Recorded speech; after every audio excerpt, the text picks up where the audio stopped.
इस दुनिया में ऐसे बहुत ही कम स्टूडेंट्स होंगे जिनको ये प्रॉब्लम नहीं होगी कि पढ़ा हुआ याद नहीं रहता। हम पढ़ तो लेते हैं लेकिन फिर भूल जाते हैं। तो अगर हम भूल जाते हैं तो हमारे पढ़ने का फायदा ही क्या हुआ? ऐसे तो हमारी सारी मेहनत बेकार चली जाती है। शायद आपके साथ भी ऐसा होता होगा। वैसे मैं आपको पहले ही बता दूं कि अगर आपको पढ़ा हुआ याद नहीं हो पाता तो इसका ये मतलब बिल्कुल नहीं है कि आपका दिमाग कमजोर है। सोचो, अगर आपका दिमाग हर वो एक चीज याद रखने लग जाए तो एक दिन में हमारे साथ कितनी चीजें होती हैं। दिमाग का कचरा हो जाएगा अगर दिमाग सारी बातों को याद रखने लग जाए तो। हमारी मेन प्रॉब्लम है कि हम पढ़ा हुआ याद कैसे रखें। अगर इस प्रॉब्लम का सलूशन निकल गया तो हमारा टाइम भी बचेगा और हमें रिजल्ट भी कहीं ज्यादा बेहतर मिलेगा। पढ़ा हुआ सब कुछ याद रख पाना तो मुश्किल है, लेकिन फिर भी काफी हद तक हम इसे कंट्रोल कर सकते हैं, लेकिन पूरी तरीके से नहीं। अगर आप गूगल या यूट्यूब पर सर्च करें कि पढ़ा हुआ कैसे याद रखें तो वहां आपको कई सारे टिप्स एंड ट्रिक्स के आर्टिकल्स और वीडियोस मिल जाएंगे, लेकिन ये सारे शॉर्टकट्स ज्यादा काम के नहीं होते हैं। आज मैं आपको कुछ ऐसे टिप्स के बारे में बताने जा रहा हूं जो मेरे खुद के एक्सपीरियंस और काफी रिसर्च के बाद निकलकर सामने आए हैं। आप यकीन मानिए कि ये टिप्स इतनी ज्यादा इफेक्टिव हैं कि इनको यूज करने के बाद आपको ज्यादा टाइम भी मिलेगा और आपका रिजल्ट भी बेटर से बेस्ट हो जाएगा। Number 1, study in morning. ज्यादातर स्टूडेंट्स अपनी पढ़ाई के लिए बेस्ट टाइम मॉर्निंग में 4 बजे से लेकर 8 बजे तक ही मानते हैं, और यह सही भी है।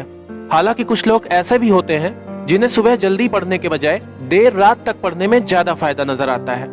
जैसे मेरी पिछली वीडियो जिसमें मैंने सुबह जल्दी कैसे उठ सकते हैं इस बारे में बताया था, उस पर एक कमेंट आया। इन्होंने अपना नाम तो नहीं लिखा है, लेकिन इनका user name work energy show हो रहा है। इन्होंने कमेंट में लिखा, सुबह जल्दी उठने से अच्छा है कि रात में देर तक जग लिया जाए, और अगर हम 3 बजे सुबह तक जगे रहे तो शायद इंडिया में नंबर 1 सक्सेसफुल इंसान बन जाएंगे। जल्दी उठना मैटर नहीं करता, मैटर ये करता है कि जिंदगी में कुछ गोल या एम होना चाहिए। इन्होंने बिल्कुल सही कहा, बिना गोल या एम के आप कुछ भी हासिल नहीं कर सकते, लेकिन आपको ये एम पूरा करने के लिए मेहनत तो करना जरूरी है। इसके लिए हमें टाइम निकालना तो पड़ेगा ही, चाहे ये टाइम सुबह के समय निकाला जाए या फिर देर रात को।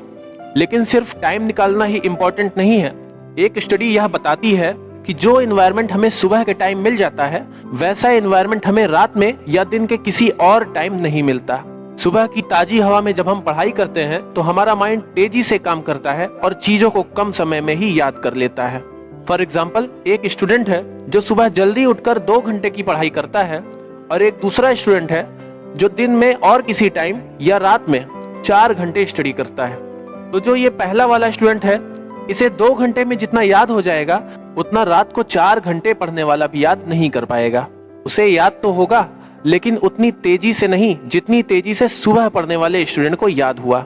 सुबह जल्दी उठकर पढ़ने के 2 इंपॉर्टेंट बेनिफिट्स होते हैं। पहला ये कि सुबह के टाइम हमारी कंसंट्रेशन पीक लेवल पर होती है। दिन के किसी भी और टाइम हम खुद को इतना ज्यादा कंसंट्रेट नहीं कर पाते हैं जितना कि सुबह के टाइम। और दूसरी बेनिफिट ये कि हमें सुबह डिस्टर्ब करने वाला कोई नहीं होता है। सुबह के एनवायरनमेंट में एक अलग ही बात होती है। धीरे धीरे पक्षियों की चहचहाने की आवाज के साथ सुबह स्टडी करने का मजा ही कुछ और होता है। हमारे देश के प्राइम मिनिस्टर मोदी जी ने भी सुबह जल्दी उठकर पढ़ने पर जोर दिया है। सुबह सूर्योदय के पहले अगर तैयार होकर के पढ़ना शुरू करते हैं तो पूरी तरह आप बिल्कुल मन से एकदम तंदुरुस्त होते हैं। जैसे बारिश के बाद आसमान कैसा साफ नजर आता है, वैसा मन भी होता है। अब आप सोचिए कि उस समय जो आप पढ़ेंगे वो ज्यादा रजिस्टर होगा कि नहीं होगा, और अध्ययन से ही शुरू करते हैं तो ज्यादा अच्छा रहता है। ना सिर्फ मोदी जी ने बल्कि पूरी दुनिया में प्रसिद्ध हमारे धर्म ग्रंथ और वेदों में भी यही बात कही गई है कि सुबह के टाइम हमारा ब्रेन सबसे ज्यादा एक्टिव रहता है। सुबह का पढ़ा हुआ हमें जल्दी याद होता है और ज्यादा टाइम तक याद रहता है। Number 2, study less study good. भले ही आप कम पढ़ो लेकिन अच्छा पढ़ो, ढंग से पढ़ो। विल्फ्रेडो पेरेटो ने बहुत ही बढ़िया सिद्धांत दिया है जिसे कहा जाता है 80-20 रूल। ये एक ऐसा नियम है जो लगभग दुनिया में हर जगह लागू होता है। इन्होंने बताया कि आपके 20% एफर्ट्स आपके 80% रिजल्ट में कन्वर्ट हो सकते हैं। मतलब कि अगर आप सिर्फ 20% पर लेकिन पूरे दिल से फोकस करें तो आपको 80% रिजल्ट उसी 20% पर फोकस करने से ही मिल जाएगा। फॉर एग्जाम्पल, दुनिया का 80% पैसा और जमीन दुनिया के 20% लोगों के पास में है। 80% क्राइम इस दुनिया के 20% लोग ही करते हैं। 80% ट्रैफिक इस दुनिया के 20% रोड पर ही लगता है और 80% टाइम तक हम अपने वही 20% कपड़े ही बारी बारी पहना करते हैं।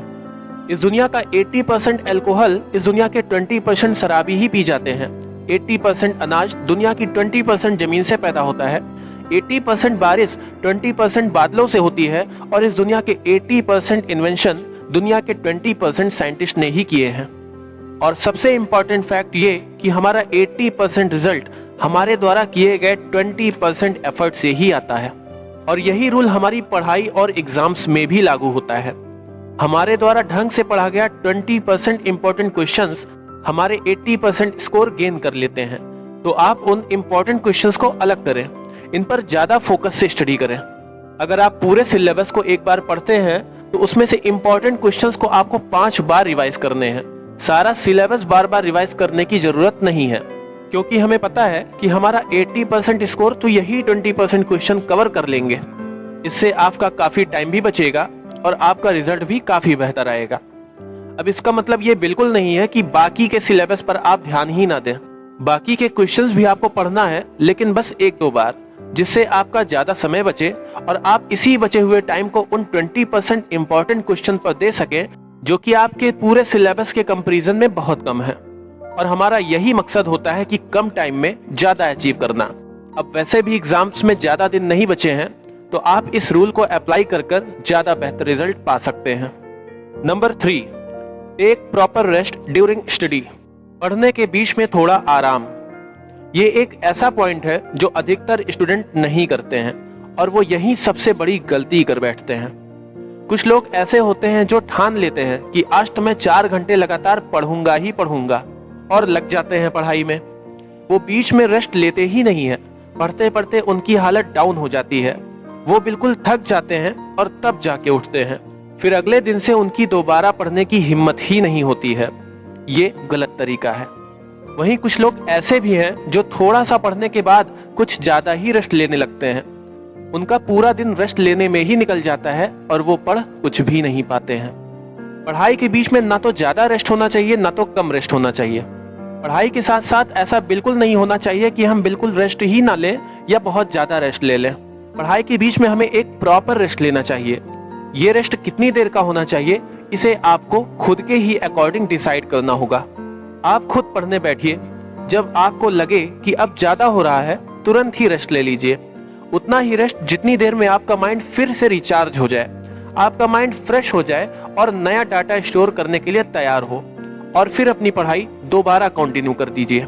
2-4 दिन ऐसा करने से खुद ब खुद आपका टाइम टेबल इसके अकॉर्डिंग सेट हो जाएगा।